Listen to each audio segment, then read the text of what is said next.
Hello everyone, आज एक और नई वीडियो सीटेट जुलाई 2024 बिल्कुल एग्जाम आपके सर पे मंडरा रहा है और आपकी तैयारी भी बेहतर चल रही होगी। आज मैं आपके लिए जो वीडियो लेके आया हूँ वो लेके आया हूँ कि हिंदी में 30 नंबर कैसे ला सकते हैं।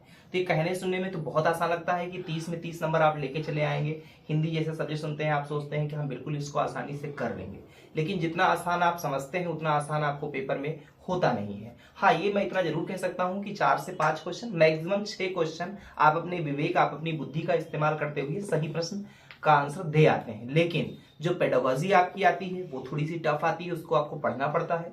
पैसेज वाले भी अगर आपने प्रैक्टिस नहीं किया है, अगर आपने अभ्यास नहीं किया है, तो उसमें भी आपको कहीं ना कहीं कठिनाइयां आती हैं। तो आपके बहुत सारे अप्रोचेस पूछ लिए जाते हैं, बहुत सारे उपागम, जिसको हम हिंदी में क्या बोलते हैं, उपागम।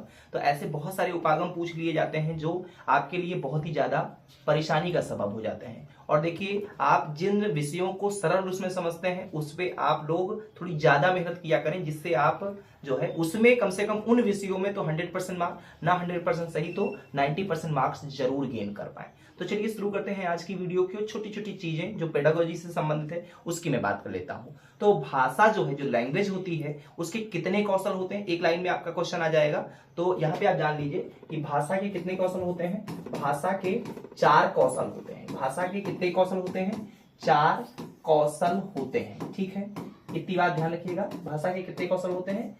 4 कौशल होते हैं। अब कौन कौन से होते हैं, देखिए ट्रिक मैंने इसकी बना दी है। ट्रिक आपका ये है LSRW। अब ये क्या है? LSRW क्या है? देखिए, L का मतलब हो गया लिसनिंग। L का मतलब क्या हो गया आपका? लिसनिंग। ठीक है। S का मतलब आपका क्या हो गया? इसका मतलब आपका हो गया स्पीकिंग। ठीक है। R का मतलब क्या हो गया? रीडिंग। और W से यहां पे मतलब क्या है? राइटिंग। तो इस तरीके से हम कह सकते हैं लिसनिंग का मतलब क्या होता है? लिसनिंग का मतलब होता है सुनना। उसके बाद स्पीक, स्पीक का मतलब बोलना। रीडिंग का मतलब क्या होता है? पढ़ना। और राइटिंग का मतलब होता है लिखना। तो इस तरीके से सीटेट में आपका एक क्वेश्चन आ जाता है कि इसका क्रम क्या होगा, मतलब जो 4 कौशल होते हैं भाषा के, उसके क्रम क्या होते हैं। तो आप लोग ध्यान रखिएगा, LSRW, लिसनिंग, फिर स्पीकिंग, फिर राइटिंग, एंड देन आफ्टर मतलब जो है ये राइटिंग होगा। तो यहाँ पे सुनना, बोलना, पढ़ना और लिखना। देखिए, व्याकरण आपको बहुत ज्यादा नहीं पढ़ना है। केवल 4 टॉपिक ऐसे हैं जो इंपॉर्टेंट है व्याकरण की दृष्टिकोण से। क्या क्या चीजें आप लोग पढ़ लीजिएगा। आप एक तो पढ़ लीजिए व्याकरण में, आप पढ़ लीजिएगा समास। क्या पढ़ लीजिएगा? समास आपको पढ़ना है, जो कि इंपॉर्टेंट है आपके लिए। ठीक है। आप संधि पढ़ लीजिएगा और उपसर्ग और प्रत्यय जरूर पढ़िएगा। उपसर्ग और प्रत्यय, आप बस यही 4 टॉपिक ऐसे हैं जिसको पढ़ लीजिए। यहां से ही आपके ग्रामर वाले क्वेश्चंस देखने को मिलते हैं। बाकी जो भी आपके प्रश्न होते हैं वो या तो कंप्रेहेंशन मतलब पैसेज से संबंधित होंगे, या फिर पेडागोजी आपसे पूछी जाएगी। तो ये समझ में आ गया कि भाषा के कितने कौशल होते हैं? 4 होते हैं। LSRW आपको ध्यान रखना होगा। अब देखिए, कुछ उपागम पूछ लिए जाते हैं। जैसे उपागम है संप्रेषणात्मक। संप्रेषणात्मक, संप्रेषणात्मक का मतलब आप बिल्कुल अभी जो है हम इसको पूरी तरीके से क्लियर करेंगे। तो संप्रेषणात्मक भाषा शिक्षण, अब ये कौन सा शिक्षण है भाई? ये संप्रेषणात्मक भाषा शिक्षण क्या है? तो सबसे पहले जान लेते हैं संप्रेषण किसे कहते हैं। अपने विचारों का आदान प्रदान। अब वो अपने विचारों का आदान प्रदान चाहे आप अपने संकेतों के माध्यम से करें, अपने हाव भाव के माध्यम से करें, ये सभी चीजें किसके अंतर्गत आती हैं? संप्रेषणात्मक भाषा शिक्षण। मतलब हाव भाव से। जैसे एक जो छोटा बच्चा होता है उसकी ये चीज समझ में नहीं आता है, जैसे उसने कहा कि हाँ जो है हमने ऐसे ऐसे किया कि, तो क्या एक हाव भाव से क्या पता चल रहा है? हम अपने विचारों को पहुंचा पा रहे हैं कि हमें भोजन की मांग कर रहा हूं। हमने ऐसे कहा कि हाँ जो है, आपने देखा होगा कि क्रिकेट अगर मैच देखते होंगे तो क्या होता है कि एक खिलाड़ी जब फील्ड में खड़ा होता है तो वो क्या करता है, क्या संकेत करता है? वो अपने जो ड्रेसिंग रूम में बैठे हुए खिलाड़ी होते हैं उनको ये तो नहीं कहता है कि मुझे पानी चाहिए, दूर से इशारा करता है कि ऐसे, तो लोग समझ जाते हैं कि हाँ पानी पीने की बात यहां पे हो रही। तो ये कौन सा हुआ? ये संप्रेषणात्मक भाषा शिक्षण है। इसमें जो विचारों का आदान प्रदान होता है वो संकेतों के माध्यम से होता है या हाव भाव के माध्यम से होता है। तो समझ में आ गया क्या होता है आपका संप्रेषणात्मक भाषा शिक्षण। दूसरी बात करेंगे। दूसरी बात यहां पे हम करते हैं समग्र भौतिक प्रतिक्रिया। अब समग्र का मतलब क्या होता है? टोटल। समग्र का मतलब क्या होता है? तो समग्र भौतिक प्रक्रिया, मैं यहां पे लिख देता हूं समग्र भौतिक प्रक्रिया। ठीक है, भौतिक प्रतिक्रिया।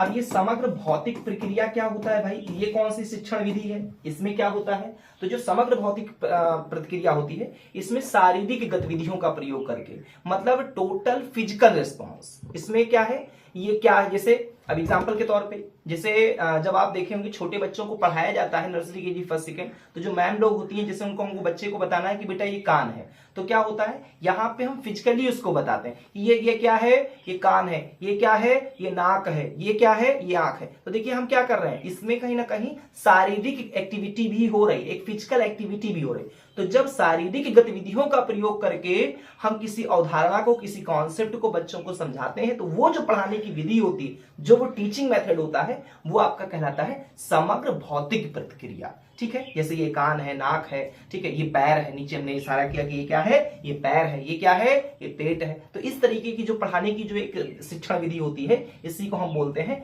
समग्र भौतिक प्रक्रिया। समग्र का मतलब होता है टोटल, समग्र का मतलब क्या होता है, ध्यान रखिएगा, टोटल से यहां पे मतलब होता है। अब देखिए एक ऐसा विधि आ जाती है श्रव्य भाषिक या सैनिक विधि। क्या, तीसरा मैं यहां पे लिख देता हूं, श्रव्य भाषिक या इसको हम सैनिक विधि भी बोलते हैं। अब सैनिक विधि क्यों बोलते हैं, इसको भी हम यहां पे आपको बताएंगे। यहां पे लिखा हुआ है श्रव्य भाषिक। अब श्रव्य भाषिक मतलब बोलने सुनने पर इस पे जोर दिया जाता है। इसमें क्या होता है, श्रव्य भाषिक में क्या होता है, इसमें बोलने पे और सुनने पे जोर दिया जाता है। अब इसको सैनिक विधि क्यों कहते हैं, तो इसमें सैनिक विधि इसलिए कहते हैं जब सेकेंड वर्ल्ड वार हुआ तो उसमें जो लोग थे उनको लैंग्वेजेस नहीं पता थी, इसलिए वो पहले उस चीज को बोलते थे और उसको सुनने पर इस पे जोर देते थे, इसीलिए इसको सैनिक विधि भी कहा गया है। आगे हम देख लेते हैं चौथी हमारी जो एक टीचिंग मेथड है, जो एक विधि है, वो है उद्गामी साक्षरता। क्या है, उद्गामी साक्षरता। ये उद्गामी साक्षरता क्या है भाई, उद्गामी साक्षरता, ये ऐसे ऐसे छोटी छोटी चीजें आ जाती हैं, आपके पेपर में आएगा। तो उद्गामी साक्षरता का संबंध बालक के घरेलू स्तर पे पढ़ने लिखने से है। जैसे बच्चे घर पे भी तो बहुत कुछ सीखते हैं ना, ऐसा नहीं है कि जब वो पहली बार स्कूल जाते हैं तो सब कुछ वो स्कूल में ही सीखते हैं, ऐसा बिल्कुल नहीं है। बहुत कुछ वो अपने परिवार से, अपने माँ बाप से, अपने घर पे और भी जो सदस्य हैं, वो दादी हो, बाबा हो, चाचू हो, चाची हैं, दीदी है, या कोई भी सदस्य हैं, उनसे वो जो सीखते हैं। तो घरेलू स्तर पर जो पढ़ने लिखने की जो एक कैपेसिटी होती है, जो एक विधि होती है, जो एक मेथड होता है, उसको हम बोल सकते हैं उद्गामी साक्षरता। बात समझ में आ गई।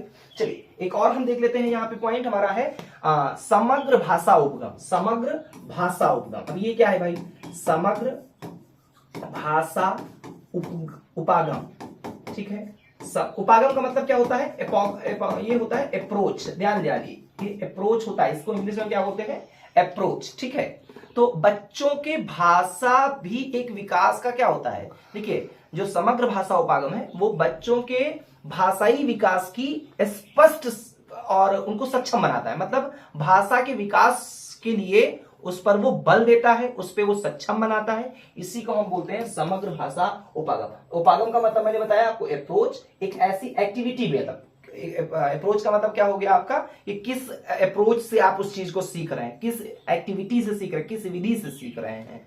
एक और यहाँ पे पॉइंट है प्रत्यक्ष विधि। ये क्वेश्चन आपका आया हुआ भी है, जनवरी 2024 का जो एग्जाम हुआ था उसमें ये आया हुआ है कि प्रत्यक्ष विधि, तो डायरेक्ट मेथड, इसको अंग्रेजी में क्या बोलते हैं हम, इसको बोलते हैं डायरेक्ट मेथड। अब ये डायरेक्ट मेथड क्या है भाई, प्रत्यक्ष विधि होता क्या है, तो मातृभाषा मतलब मदर टंग वाली लैंग्वेज, ठीक है, या क्षेत्रीय भाषा जो रीजनल लैंग्वेजेस होती हैं, की सहायता बिना लिए, मतलब ना तो हम मातृभाषा की सहायता ले रहे हैं, ना तो क्षेत्रीय भाषा की सहायता ले रहे हैं, उसके बिना ही अगर किसी भी भाषा को बार बार अभ्यास के थ्रू अगर किसी बच्चे को रटा दे रहे हैं, समझा दे रहे हैं, उसकी उसकी पूरी तरीके से थोरोली अंडरस्टैंडिंग करवा दे रहे हैं, तो उस विधि को हम बोलते हैं प्रत्यक्ष विधि। बात समझ में आया, प्रत्यक्ष विधि क्या है, मतलब इसमें ना तो मातृभाषा की सहायता होती है, ना तो क्षेत्रीय भाषा की होती है, ना तो मदर टंग होता है, ना तो रीजनल लैंग्वेजेस की हेल्प होती है। उसके बगैर ही एक शिक्षक अपने जो है अभ्यास के दम पे बार बार बच्चों को अभ्यास करा करके उस भाषा पर जो है उसको सिखा दिया जाता है, उस भाषा पर एक अच्छी पकड़ बच्चों से करवा दी जाती है। इसी को हम बोलते हैं प्रत्यक्ष विधि, जिसको इंग्लिश में बोलते हैं डायरेक्ट मेथड। अब देखिए एक और उपागम है प्राकृतिक उपागम। क्या होता है भाई, प्राकृतिक उपागम। प्राकृतिक उपागम। ये सब एक एक नंबर के क्वेश्चंस आ सकते हैं और आते हैं, ये आए हुए प्रश्नों को ही मैं बता रहा हूं आपको। तो कक्षा कक्ष में परिचित तकनीकों का प्रयोग किया जाए और जो शिक्षार्थी है वो सक्रिय रहे और उसमें एक आत्मविश्वास अधिक से अधिक प्रबल हो, इसी को हम बोलते हैं प्राकृतिक उपागम। ठीक है, कक्षा कक्ष में परिचित तकनीकों का प्रयोग किया जाए। मतलब यहां से क्या है, हम एक ज्यादा अगर ना समझ आया तो एक शब्दों में इसको सीख लीजिए, ज्ञान से अज्ञान की ओर। ज्ञान से क्या होता है, ज्ञान से अज्ञान की ओर जो है ये हमारा कहता है प्राकृतिक उपागम। तो दोस्तों उम्मीद करता हूं आपको ये वीडियो अच्छी लगी होगी। वीडियो अच्छी लगी हो तो वीडियो को देखिएगा। मिलते हैं नेक्स्ट वीडियो में, और तब तक के लिए आप लोग ध्यान रखिए, अपनी पढ़ाई जारी रखिए, क्योंकि 7 जुलाई अब बहुत लंबा समय नहीं बचा है। बहुत बहुत धन्यवाद। Thanks for watching.